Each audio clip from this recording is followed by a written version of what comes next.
At 6:04 a.m.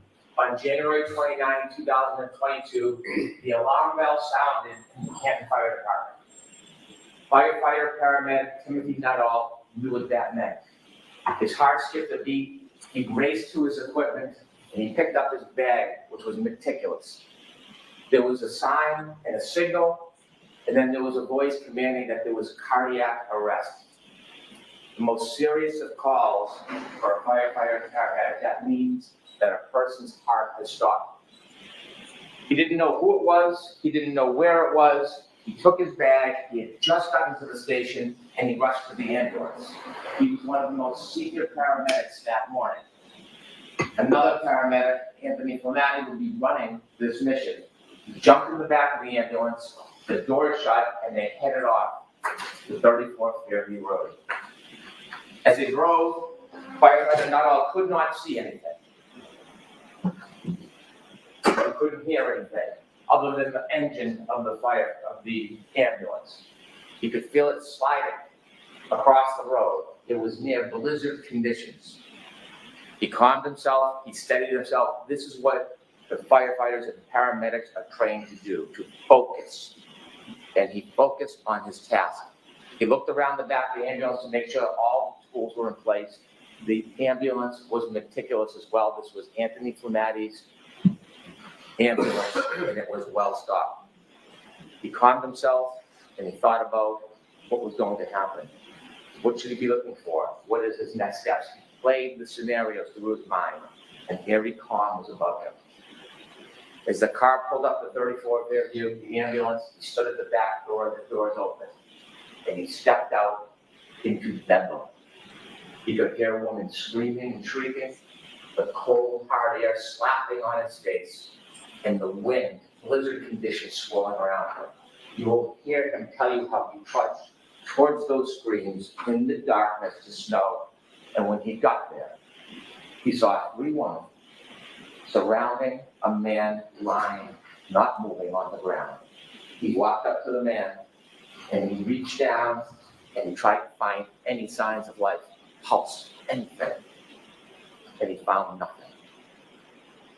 And he got up and he walked over to the woman, and he walked over to that defendant, Karen Lee, and he told her that he thinks that that man was gone.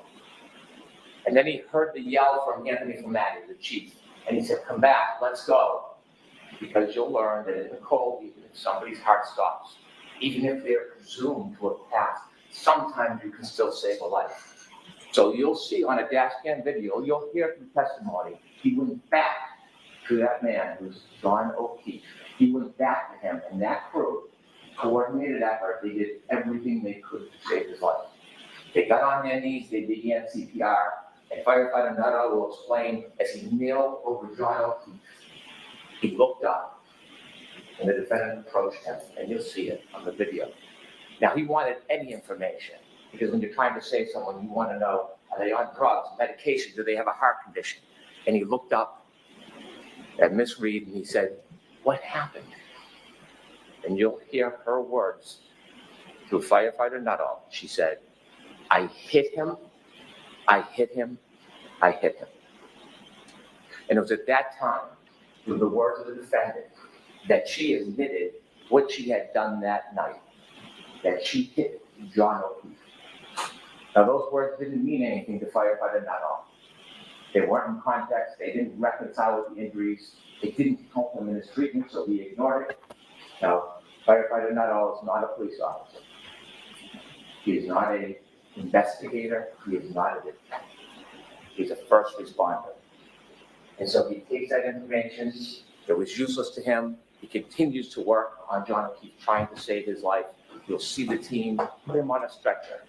And when they lift him from the ground, even though there is snow accumulating, underneath John O'Keefe is simply grass, hard, brown, frozen.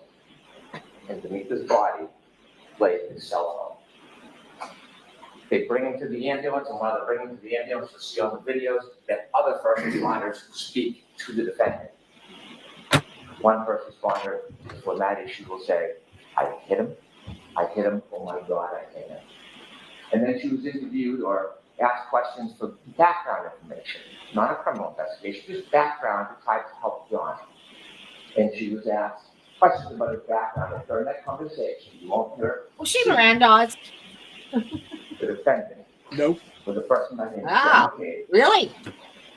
But she wasn't being asked questions And she tells fire block the third by the He police. just said she was. They bring Mr. O'Keefe to Moose Merritt Hospital, and his body is cold. The doctors work feverishly. They treat him, trying to save him. They try to warm his core. And unfortunately, firefighter Nuttall's first instinct is accurate. John O'Keefe passed. So why are we here today? We are here today because John O'Keefe was killed by the actions and conduct of that defendant, Karen Reed. You will learn through this case, through facts, science, and data, you will learn that on January 29th, 2022, when the defendant and Mr. O'Keefe were in front of 34 Fairview Road, all the way to the left side in that dark corner near a flagpole, you will learn that Mr. O'Keefe got out of the car. He got out as he stood by the side of the road after an argument with the defendant. That argument, that anger fueled by heavy intoxication, you will learn from the science and data as he stood by the side of the road, the defendant in her SUV drove away. She drove at least 35 feet away. The argument was over. It had ended. But then she stopped. She stopped. She put the Lexus into neutral, and she waited 2 seconds. And the facts and the science and data will tell you that despite the fact the argument was over, she then put the Lexus into reverse, put her foot on the gas pedal, and began to press, not 25%, not 50%, up to 75% acceleration. There was a light dusting of snow. The Lexus tire spun backwards. She went backwards at least 70 feet. She clipped John O'Keefe. He fell backwards, hit his head, broke his skull, and there he lay at the corner of Fairview Road, on the ground, lying on top of his cell phone, alone. And then the defendant will later tell that when she left, he didn't look mortally wounded, yet he was. And she simply drove away. Now, before I tell you about the data and the facts and the science, and I walk you through that, I'd like to tell you a little bit about John O'Keefe. John O'Keefe was a young man, a local kid, very well liked, loved. John O'Keefe is the son of Peggy O'Keefe, John O'Keefe Sr., and the brother of Paul O'Keefe. Grew up in Canton, worked hard, he became a police officer. But what you're going to learn, the fact that he worked for the Boston police officer, as a Boston police officer, was just a fraction of his life. It was a small, really unimportant part, because the biggest part of John O'Keefe is he was a family man. Not in the traditional sense. You see, John O'Keefe never had biological children. John O'Keefe was never married. But John O'Keefe had a sister, and she had 2 children. And when the children were 6 and 3 years old, his sister unfortunately died. And shortly after, his sister's husband died. And John O'Keefe was a help. He didn't sit by. He saw these 2 recently orphaned children, and he stepped in and he said he was going to raise them. Did you notice who sat on the end of the reporter's row, by the way? Cheddar always. Yeah. Always. That's his spot, yeah. Right there. New parent, although he spent a disturbing amount of time playing with his own arms. Right there. With the help of people Yeah. In there. Yeah. With the help of his brother, with the help of his family. And they led a good life. Enter Karen Reed. Around COVID, the defendant and Mr. O'Keefe reacquainted, and they started a relationship. And you'll hear that even though the defendant had her own home, she was staying with Mr. O'Keefe a lot, 4, 5, 6 times a week. And to most of the world, it was a pretty good relationship. They spent time together. They did activities with the children together. She helped with driving the children, feeding the children. It was a steady relationship until about the beginning of 2022. And then things began to unravel. There was tension. There was arguments. In fact, just a few days before this incident, you'll hear that Mr. O'Keefe asked her to leave. But she wouldn't. You're going to be able to read text messages of their conversations on January 28, 2022, and you will see the tension and the unraveling of the relationship. You will read about the discord between the defendant and Mr. O'Keefe. You will see that when he would ignore her calls, they would become incessant. When he would try to push away, she would come closer. You will read those text messages and you will realize that this was the beginning of the end of this relationship. That night, they decided they would go out together. I want to tell you something about data and science before we get to that night. I mentioned that underneath John's body was a cell phone. A cell phone is an amazing piece of technology. It is like a computer. It carries extraordinary data. And when they found the cell phone, the only companion to John O'Keefe that night, they studied the cell phone, and there'll be some remarkable data that you will use in this case to find the truth. I want to mention 3 different things you will find in a cell phone that are critical to this case. The first is called location data. Waze we've all heard of, Google Maps. Well, at some point that night, John put his Waze on, and Waze is like a breadcrumb that will show exactly where the phone goes second by second. It is the strongest, most accurate location data that you can have. And that night, John was using Waze. It also will have healthcare data. Healthcare data will show when somebody is moving. Sometimes it's qualified as steps, but it doesn't necessarily mean somebody's stepping, moving their arms, walking, turning. It doesn't show what direction or how far, but it shows movement of a person. Healthcare data. And the third thing, remarkably, will be an expert in this case who found a data file on the phone, and it tracks the temperature of the cell phone battery. That will be critical to your analysis in this case, the temperature of the cell phone battery. And so with that, I want to take you back to the timeline of that night. After the discord, both the defendant and Mr. O'Keefe decided they would meet at a bar called McCarthy's. Now, McCarthy's is a local bar, a blizzard is pending, and people are getting together in a celebratory mood. They go to McCarthy's and you'll see a video of McCarthy's, and you will watch both Mr. O'Keefe, friends, and the defendant drinking alcohol. And you will count 8 vodka drinks that the defendant drank. They arrived at 8:50, they stayed till 9:45. She consumed at least 7 of those drinks in less than 2 hours. The last drink, you'll see when they leave the bar, she puts it under her jacket, and they walk out and they go to another bar to meet other friends called the Waterfall. They reach the waterfall sometime around 10 p.m. So when they go into the waterfall, you'll see a video. And when I said celebratory mood, you will see a group of friends of John O'Keefe, many who are friends with Karen through John, and you'll see them clapping and happy and joyous that they're there. You'll see many hugs between John O'Keefe and his friends and the defendant and many of the people there. And they spend some time together, they're drinking, and they all do a shot. So that will be at least the 8th drink within 3 hours that you consume.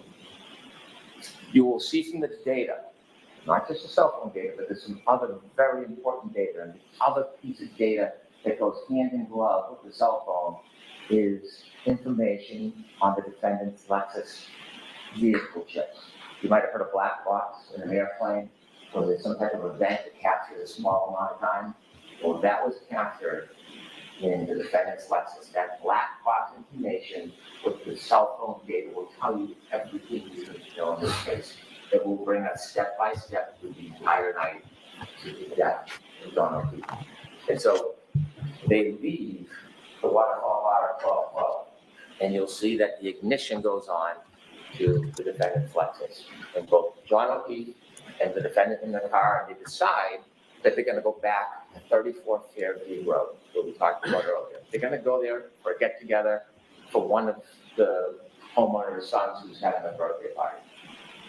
And so as they drive back, you will be able to follow them with this location data. When they go back to Fairview, they don't know exactly where it is, and they get lost. And so John O'Keefe makes a phone call, has a phone call with one of his friends, Jen McCabe. And during that phone call, which the defendant listens to because she recounts it, and trying to get directions, Jen McCabe tells John O'Keefe it's near Bella's mom's house. You'll learn that Bella, or her mom, was somebody that John had dated before the school. And so as they make their way to Fairview, you will see there's a road that comes down like a loop and that leads to Fairview. They take a wrong turn on the loop, and then they do a 3-point turn in the driveway. You'll see the exact precise driveway they turn into because some type of acceleration movement triggered that black box in the Lexus. And that's important because that's 7 minutes before the collision. And you'll see from the waves exactly where the car was. You'll see from the black box the event of the 3-point turn in the driveway, and then every turn down the Fairview. But before they get there, at 12:23, a truck is coming the other way. And the witnesses in that truck will say they blinked the lights. One of them saw a man and woman in the car, John and the defendant, and then they followed the Lexus because they were going to the same house.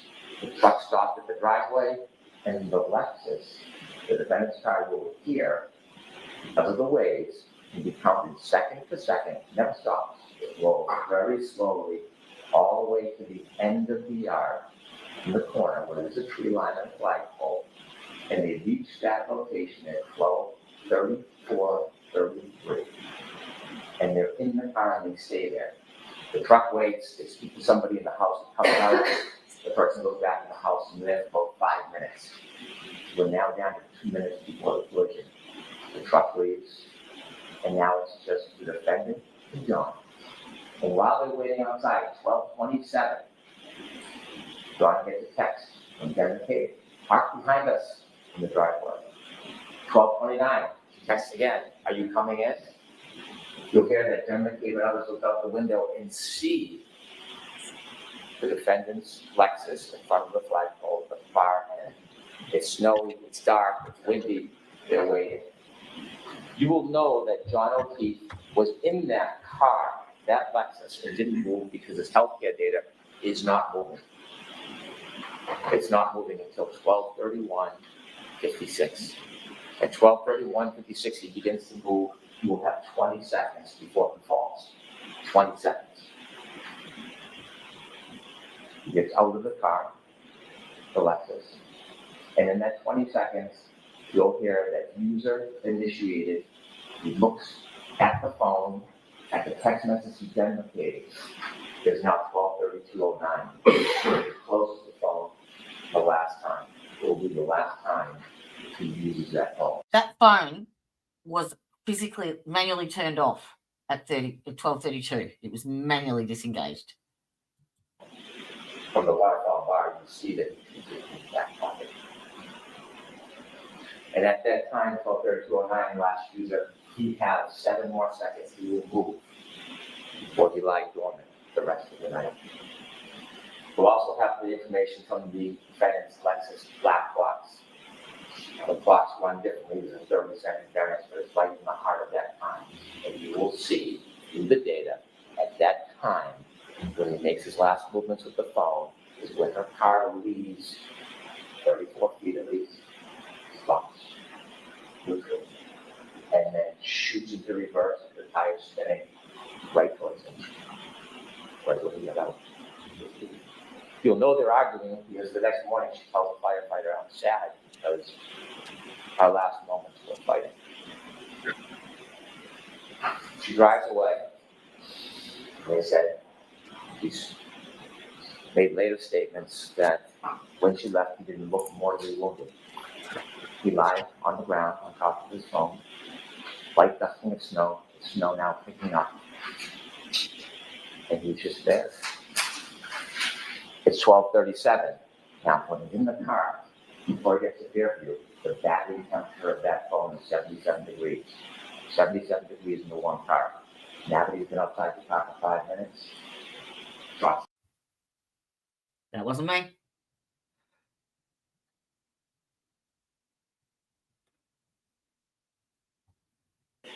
She calls Told again ya. at 12:36:33 and leaves a message. You'll hear it. And you will hear the anger and rage in her voice. She leaves a message. John, I fucking. Oh, they're bleeping it.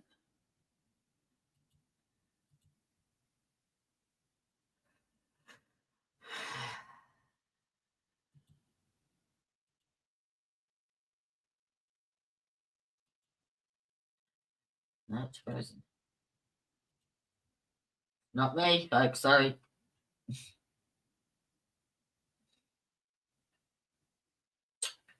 I think it's supply and demand, perhaps.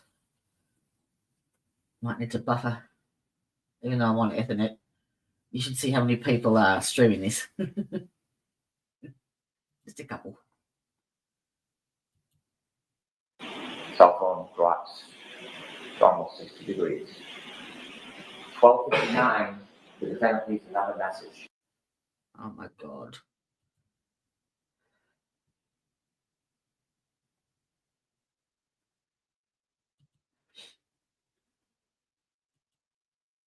Do you want me to pause it and be a few minutes behind so it buffers, or? Hello?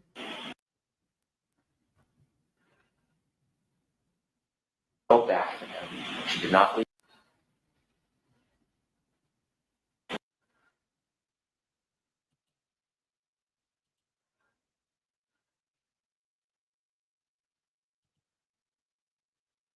No answer.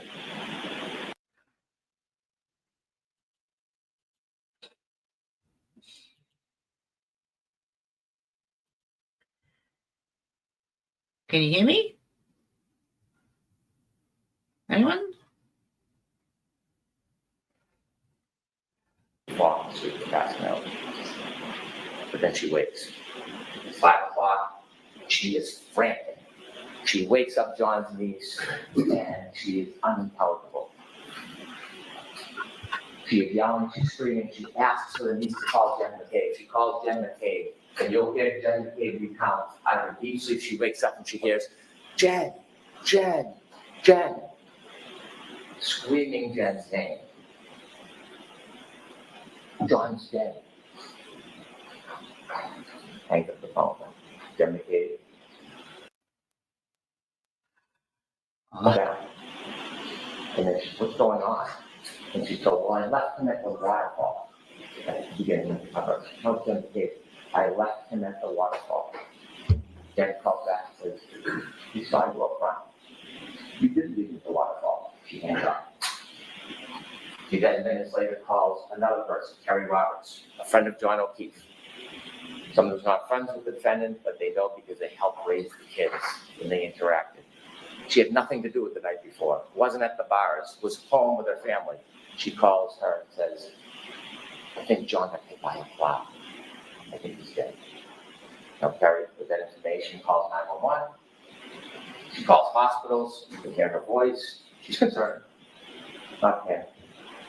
And then she gets another call from the defendant. And she tells the defendant, come to my house. I will help you look for him. And the defendant says, I was so drunk last night, I don't remember anything. Waiting for her to arrive, she learns she doesn't arrive. Instead, the defendant goes to Jen McCabe's house. Terry Roberts, the other friend, then goes to Jen McCabe's house, pulled behind the car. And when she does, she's on the Bluetooth, and she can hear the defendant saying, my taillight's broken, my taillight's broken. And she looks, and the snow packed in the right taillight, she can see a piece of the taillight missing. The defendant desperately wants to go to 34 Fairview Road, but Terry Roberts takes over and says, we're going to go back to John's house. He's in the house when you didn't see him. So both cars, driven by Terry Roberts and then Jen McCabe, with the defendant, go back to John O'Keefe's house. You'll see a ring video where you see them go into the house and they look around, and you'll hear about the woman, Jen and Terry, enlisted into this task, look for John O'Keefe, they cannot find him. And then when Kerry Roberts comes into a room, she sees, rather than looking, the defendant simply standing there, staring at the wall. At that point, the defendant insists they got to go back to Fairview Road. They decide to take one car. Kerry Roberts is taking charge. She's going to drive. They leave Miss Reed's Lexus and John O'Keefe's driveway, and they drive back towards 34 Fairview Road. Look there. It is blizzard-like conditions. It is dark. They can barely see a thing. And when they get close to the edge of 34 Fairview, you hear the defendant start to scream, "There he is!" Both women look and they can't see anything. She starts kicking the door. The defendant's kicking the door. "Let me out!" Kerry Roberts stops the car and lets her out, and she sees the defendant run exactly to where John O'Keefe is in the darkness, just where she left him. Kerry gets out of the car, starts to walk towards where the defendant is, and she sees the defendant. And the Academy Award goes You to. can't tell who it is because the face is still covered with snow. And she comes over and looks, and she wipes off the snow from John O'Keefe's face. Oh, She that's his realizes brow. one of her best friends in the world is John O'Keefe.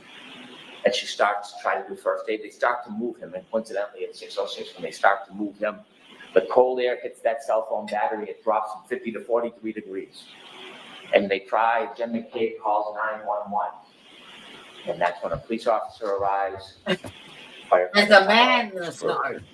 And when they lift him, that cell phone battery that is shot down to 37 degrees, Kerry Roberts picks it up and puts it in her pocket, and it immediately starts to warm. As she moves to help get a data, show movement starts again. At that point, nobody knows what happened. The Canton Police Department come. You can see the police cars and cruisers. They're not sure, so they look in the area where John's body is and find a glass from the bar near his body. They find blood spots. They cars with the blood spots in plastic containers. They don't know what they're looking for at this point. There's no information. They don't believe or know that there's a crime. They just know that John O'Keefe somehow ended up here You like that? with the broken glass and the blood.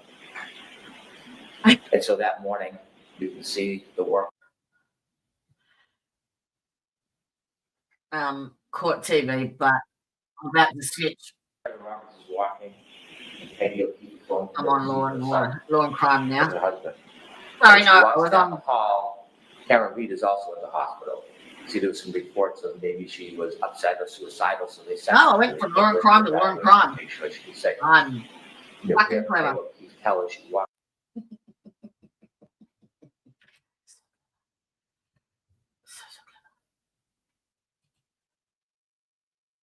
Why am I not getting any feeder? Oh my god.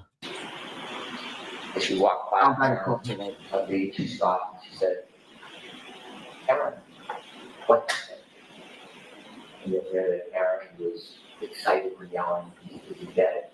She stops for a second. What's stolen? I had to get on Boston.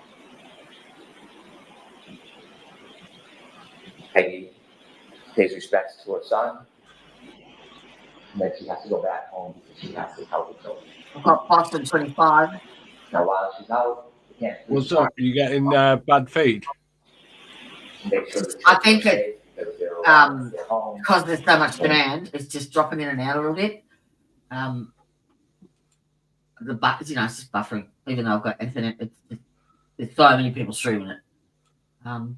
But I've got Boston 25 that I can go to. That you think that'll be better? Hang on a sec. I'm on law and crime at the minute.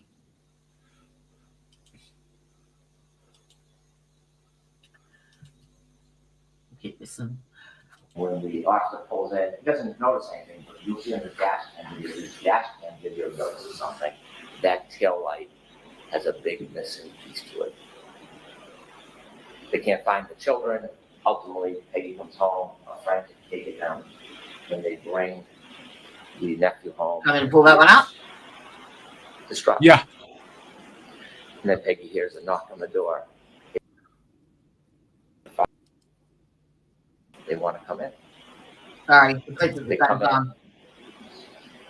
Open door, Mrs. Peggy. And they ask, "Can we go upstairs to John's room?" And she's busy consoling her It's the same thing. grandson. They go upstairs, they're upstairs for about 15 minutes. They come down, and quickly they leave. Now they got. See, it's not dropping at all for me. The defendant's father drove his So you're running it now, are you? Yeah. So maybe they took Alexis, the broken tail light, with them back to the defendant's father's house. And you will learn that when police start getting some of the information, they learn about the broken tail light, they learn information that she had told people that she had hit him. They went down to see her. And on their way down, they decided they would get a warrant to take Alexis. When they get down, See? Whoa. you'll hear from Trooper Buchanan. He took a look and you can see the missing tail light. They went in and spoke briefly to the defendant. They took the car, they brought it back to Canton. And so, what you'll learn from the forensic evidence that will help with the science and data is that not only was the cell phone left behind, but also around that area, broken tail light was littered around John Owen's body. Littered around that area. When they got into the hospital, they noticed there was a shoe missing. As time went by, snow melted, they dug the excavations, they found the shoe on the border between the street and the grass.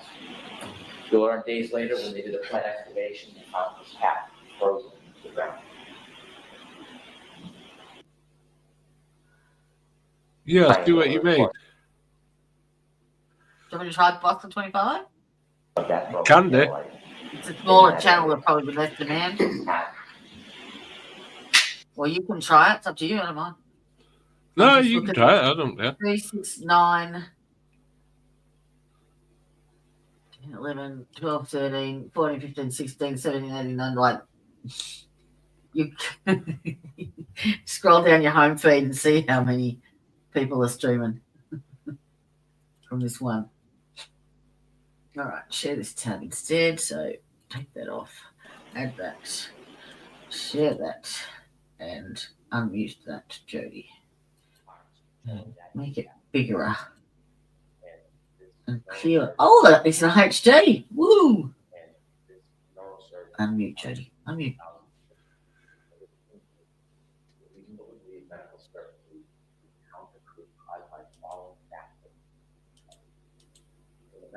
Contra Q. Get it right, Brendan. Contra Q.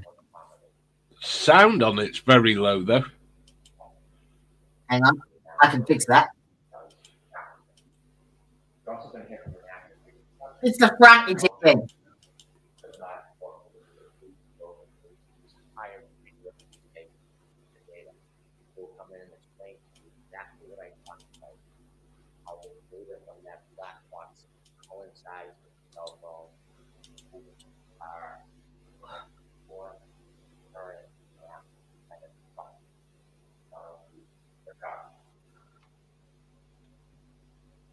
Now, two more things I want to share with you. There are 2 charges against the defendant.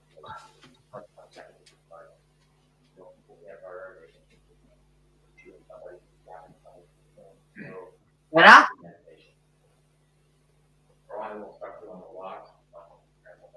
Got echo now.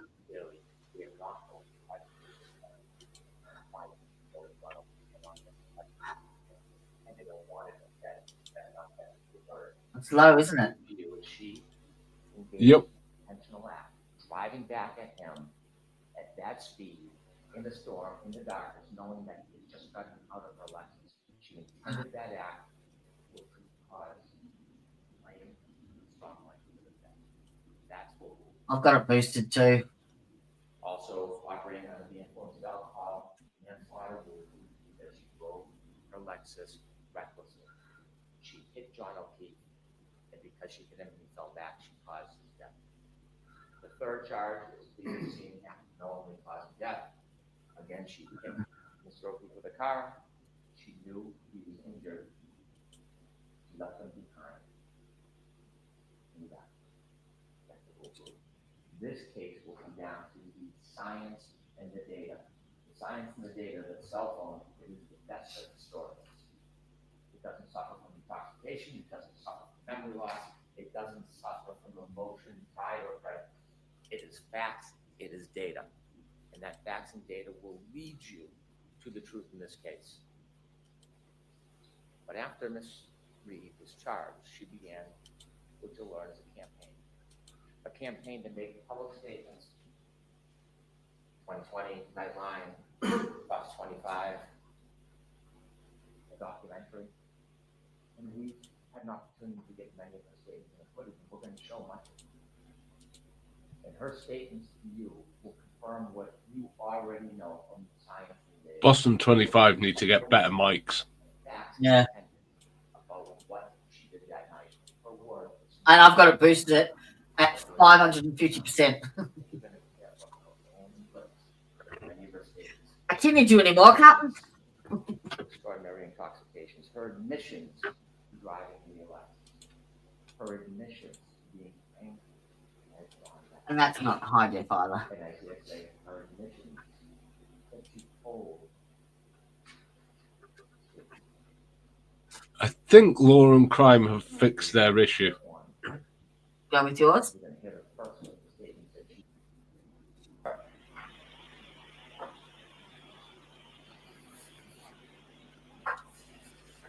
Can everyone still hear that? I didn't think I hit him, but could I have clipped him? Could I have tagged him in the knee and incapacitated him? He didn't look mortally wounded as far as I could see, but could I have done something that knocked him out and in drunkenness and in the cold didn't come to again? And this would have been the moment you dropped him off at the party. Yeah, would have had to.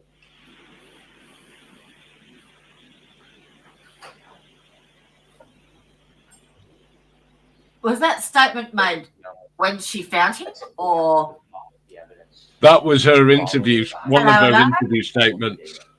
how you doing? Hey? Hey? I can't pause it. I don't have control. Yeah. We're trying to find a good feed, Steve, and yeah, there's not a high demand apparently. That one seems to have that one seems to have stabilized now, though. But normally it works because you can select it. You can select which one you want it to boost, whether you want your StreamYard or that site. So, yeah, well, whatever. Did Min have a lovely birthday? I hope you spoiled her, because she deserves it. Hey, while we've got it paused, I've got something that'll freak you out. Oh dear. It's not If you don't hit those like and subscribe buttons, I will wait until it is dark and you are asleep and be standing over you while you sleep, and when you wake, the last thing you will see is me before I steal your soul.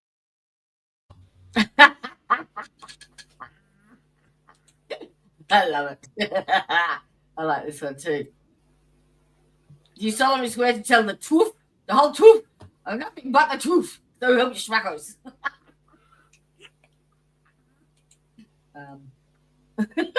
Nice. Can we have a bet, a side bet, on whether he speaks or not this trial? Yeah. No. You should know I'll win. No. Because you know, if they bring the dog up, everyone's just going to agree with the dog because dogs are cute. Oh no, they're not bringing the dog. I think she and I don't think that she's allowed the mole to come in either. So it's on you, love. It's not with me. That on January 2022 was very intoxicated. No, what is my overlay keep me on? Angry and arguing about the relationship with John O'Keefe. And after the fight was over, she left, but she brought the fight back to him in the form of her SUV. She clipped him, he fell backwards, he broke his head, and then this man who helped, a lifetime of help, was left at the corner of that yard, left to die with no help. The facts, the data, and the evidence will bring you the truth, and the defendant's own words will confirm everything you've already concluded. Right, thank you, Mr. Jackson. Could I have just a moment to readjust? Sure, the court officers will be kind enough to help you.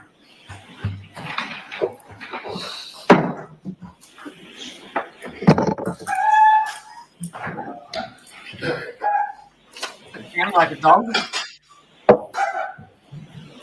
Huh?